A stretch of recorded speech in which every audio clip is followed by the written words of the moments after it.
Берүүбүздү улантабыз. Президент башкы прокуратурага ош окуялары боюнча издөөгө жүргөн Кадыржан Батыровдун өлкөдөн чыгып кетиши себепчи болгон убактылуу өкмөттүн кызмат адамдарынын катыштыгын иликтөө боюнча тапшырма бергенден кийин саясатчылар арасында кымгуут башталды.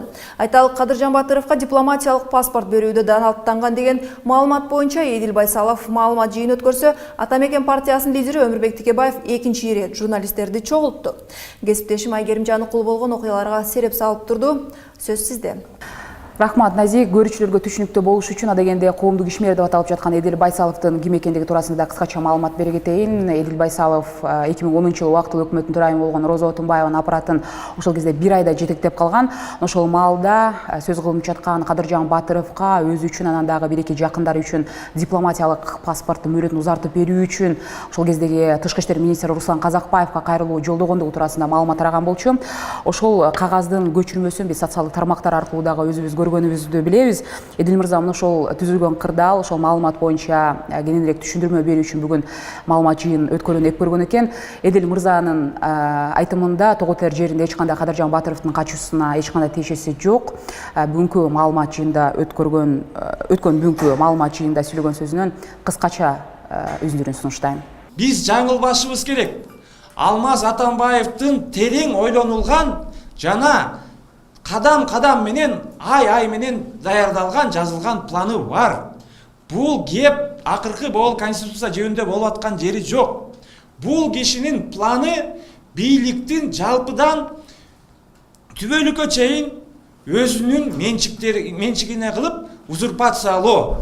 Бул киши Түркмен президент менен жөн жерден дос болгон жери жок. Бул кишиге бирок Тажикстандын варианты деле жарай берет. Жакында аресттер башталат. Балким уже бүгүн, балким уже түштөн кийин мени камашат. Бирок убактылуу өкмөттүн мүчөлөрүнөн гана эле чектелбейт. Бардык өз пикирине бардык эртең бүрсүгүнү суроо жаганда бир күмөн туудурта турчу адамдын бардыгын жок кылат дагы, же качырат, же коркутат. Айгерим, бирок өткөн жумада биздин кесиптештер тактап айтканда Вечерний Бишкектин кабарчылары Эдил Байсаловдун аталган паспорт боюнча суранганына капысынан кол коюп калса керек деген да жообун бербеди беле. Демек, мындай нерсе болгонун бүгүн таанып жатабы?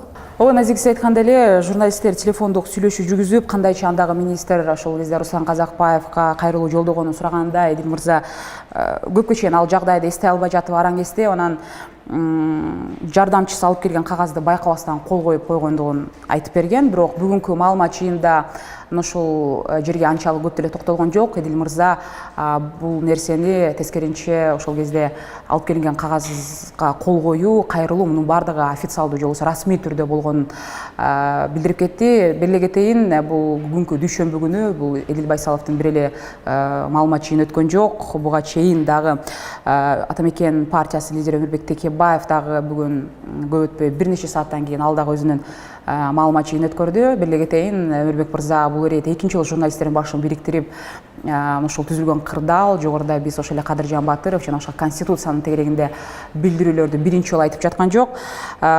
Эске сала кетейин, Өмүрбек мырза узап өткөн аптада дагы маалымат жыйын өткөрүп, анда президенттин дарегине бир канча сындарды айткан болчу. Бул ирет анын артында болсо бир нече автоунаалар аңдууга түшүп жаткандыгын бүгүнкү өткөн маалымат жыйында мындайча түшүндүрдү. Ошондо 3-жолу Атамбаев мародер ишин ачам дегенде. Кассаңар.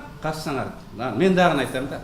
Мародерлордун баары Атамбаевдин айланасынан чыгат. Мен азыр бүгүн 3-өнү көргөзөм. Дагы көргөзөм. Мен 15-ин билем. 15-ин билем. Бирок документ болбогон үчүн айта албайм. Чыкпады го. Атамбаевдин өзүнөн чыкпады Максим Бакиевдин менчиги. 2,5 гектар жер. Мискенбаев Апрель батырлар өлгөндөрдүн үй бүлөсүнө жардам берсин деген акчаны жеп алгандыгын бекенин өзү тастап атпайбы? Кадыржан Батыровдун менчигин Атамбаевдин адамдары башкарып майкандап аткандыгын далил кылып көргөзүп атпайбы? Дагы эмне керек? Беле кетейин, бүгүнкү өткөн маалымат жыйында ошол эле айтылган Өмүрбек Текебаев айткан сөздөрүнө карата азырынча эч кандай жооп боло элек. Беле кетейин, буга чейин ошол эле президенттин дарегин айтылган сындар боюнча президенттик аппараттын жетекчиси Фарид Ниязов, ошол эле шаар мэри, ошондой эле СДПК партиясынын лидери дагы өзүнүн тиешелүү жоопторун беришкен болчу. Бирок менимче бул бүгүнкү маалымат жыйын боюнча дагы алдыдагы күндөрү жооптор айтылса керек. Беле кетейин, учурда президент Алмазбек Атамбаев Америкага аттанып кетти. Ал жакта Бириккен Улуттар уюмунун башкы ассамблеясынын 71-чи жыйында сөз сүйлөсү күтүлүүдө. Бирок эгерде кайрадан биз аты мекен лидери Кадыржан Батыровдун ишин кайра иликтенерин билгенден баштап, ошол кийинки күнү маалымат жыйынын өткөрүп башташы, улам элдин алдына чыгып жатышы, башка массалык маалымат каражаттарында ошол эле саясатка сереп салган эксперттер бул Батыровдун ишине байланыштуу улам байма-бай багы өзүн коргонуу максатында дагы билдирүүлөр тарап жатат деген дагы пикирлерин айтышууда. Убактылуу өкмөт мүчөлөрүнүн көпчүлүгүнүн референдумга каршы чыгуусуна ачууланган Алмазбек Атамбаев эле кетсем 31 августта ошол эле эмгиндик күнү Юн Когасы ошол эле жикчилерди качыруу боюнча иштерге ошол эле убактылуу өкмөт мүчөлөрүн айыптаган болчу. Албетте бул окуя ушуну менен аяктап калат деп айтуу эртелик кылат. Анткени менен эки тараптын ошол эле билдирүүлөрү, айыптоолоруна биз алдыдагы көз салуубузду улантып турабыз. Назик, кайрадан сөз сизде. Рахмат Айгерим. Саясаттагы пикир келишпештик бири-бирин айыптап жаткан тараптардын билдирүүлөрү тууралуу кесиптешим Айгерим Жаныкул кеп салды.